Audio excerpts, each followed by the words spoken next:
धम्मपदात तथागत गौतम बुद्ध म्हणतात, जोपर्यंत शुभ कृत्य परिपक्व झाले नाही तोपर्यंत शुभकृत्य करणायाला ते पापच वाटते, आणि जेव्हा शुभकृत्य परिपक्व होते तेव्हा शुभकृत्य करणायाला सुख प्राप्त होते. याउलट जोपर्यंत पाप परिपक्व झाले नाही तोपर्यंत पाप करणायाला पाप मंगल दिसते, पण जेव्हा पाप परिपक्व होते तेव्हा पाप करणायाला दुःख भोगावे लागते.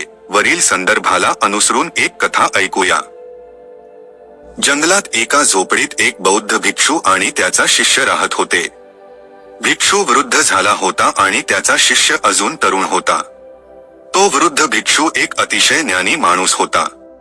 जेव्हा तो ध्यानाला बसायचा तेव्हा तो 2 दिवस थांबत नसे. त्या भिक्षूकडे एक विलक्षण शक्ती होती. ध्यान करताना त्याला भविष्य सुद्धा दिसू शकत होते. एके दिवशी ध्यान करत असताना त्याला दिसले की त्याचा शिष्य आजपासून 8व्या दिवशी मरणार आहे. त्याने आपल्या शिष्याला बोलावले आणि म्हणाला, मी तुला पुढच्या 7 दिवसांची रजा देत आहे. तू 7 दिवस तुझ्या घरी राहू शकतोस. शिष्याने आनंदाने उत्तर दिले, हे खरे आहे गुरु. गुरु म्हणाले, हो, मला गेल्या काही दिवसांपासून माझ्या कुटुंबाला भेटण्याची इच्छा झाली होती. भिक्षू हसला आणि म्हणाला, ठीक आहे, तर तुम्ही आता जाऊ शकता, पण लक्षात ठेवा, तुम्हाला 8व्या दिवसाच्या संध्याकाळपर्यंत परत यावे लागेल. संन्याशाने होकारार्थी मान हलवली आणि म्हणाला, ठीक आहे गुरुवर्य, मी तिथे पोहोचेन, पण कृपया स्वतःची काळजी घ्या. तुम्ही आता म्हातारा झाले आहात, त्यामुळे आश्रमातील कोणतेही काम माझ्यावर सोपवा. मी परत आल्यावर ते करीन. यानंतर गुरूंचा आशीर्वाद घेऊन तो डोंगर उतरून खाली गेला. आपल्या शिष्याला गमावल्यामुळे गुरूंच्या डोळ्यात दिसणारी वेदना पाहताच तो खाली उतरला. त्याच्या गावाच्या वाटेवर एक नदी होती. नदीच्या काठावर एक पक्षी अभयारण्य होते, जिथे लाखो मुंग्या निरंतर वारुळातून ये-जा करीत होत्या. त्यातील काही आत जात होत्या आणि काही बाहेर येत होत्या. यातील काही मुंग्या एकमेकांना धडकून आपला मार्ग बदलत असत. हे सर्व पाहून त्याला आनंद झाला.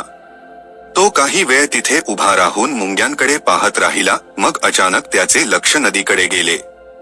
त्याने पाहिले की नदीचे पाणी हळूहळू वाढत होते, ज्यामुळे लाटा मुंग्यांच्या वारुळापर्यंत पोहोचत होत्या आणि त्यामुळे या लाखो मुंग्या वाहून जाणार होत्या. असा विचार करून त्याने लगेच आपले बाह्यवस्त्र काढले, त्यात माती भरली आणि मुंग्यांच्या वारुळाभोवती एक बांध तयार केला. त्याने इतक्या कलात्मकतेने माती खोदली की एक लहानसा नाला तयार झाला, जेणेकरून लाटांमधून येणारे पाणी त्या नाल्यातून परत नदीत जाईल. यानंतर तो नदी पार करून घरी गेला. घरी पोहोचल्यावर 8 दिवस कसे निघून गेले हे त्याला कळलेच नाही. 8व्या दिवशी त्याला आठवले की गुरूंनी त्याला आज संध्याकाळपर्यंत आश्रमात परत येण्याचा आदेश दिला होता. दुसऱ्या दिवशी सकाळी आश्रमाला जाण्यासाठी त्याने त्याच रात्री सर्व तयारी केली होती. सकाळी तो रमतगमत आश्रमाकडे निघाला. त्याला आशा होती की तो संध्याकाळपूर्वी आश्रमात पोहोचेल. संध्याकाळ झाली होती. आश्रमात बसून गुरु विचार करत होते, आज 9वा दिवस आहे आणि आतापर्यंत माझ्या शिष्याने हे जग सोडले असेल. मरण्यापूर्वी आपल्या शिष्याला शेवटचे पाहता येणार नाही, या विचाराने ते खूप दुःखी झाले होते. गुरु या सर्व गोष्टींचा विचार करत होते तेव्हा त्यांना दुरून एक माणूस येताना दिसला. त्यांनी काळजीपूर्वक पाहिले आणि त्यांना धक्काच बसला. अरे, हा तर माझा शिष्य आहे. गुरु धावत गेले आणि त्यांनी त्याला मिठी मारली, पण तो शिष्य आश्चर्यचकित झाला.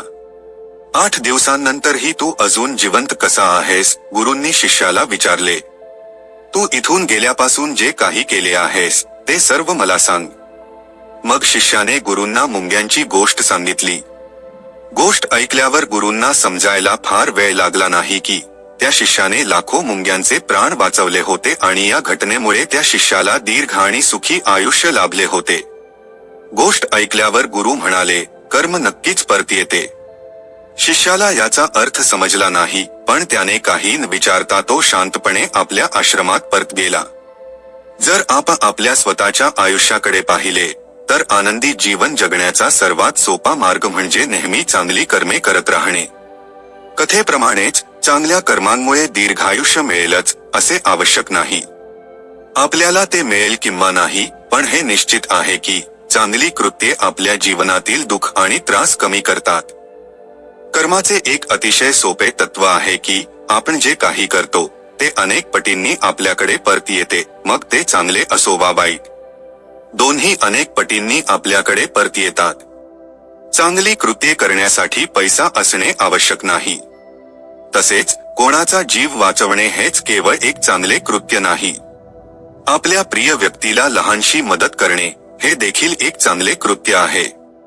निराश झालेल्या व्यक्तीला प्रेरणा देणे हे देखील एक चांगले कृत्य आहे. दुसऱ्या व्यक्तीचे सांत्वन करणे हे देखील एक चांगले कृत्य आहे.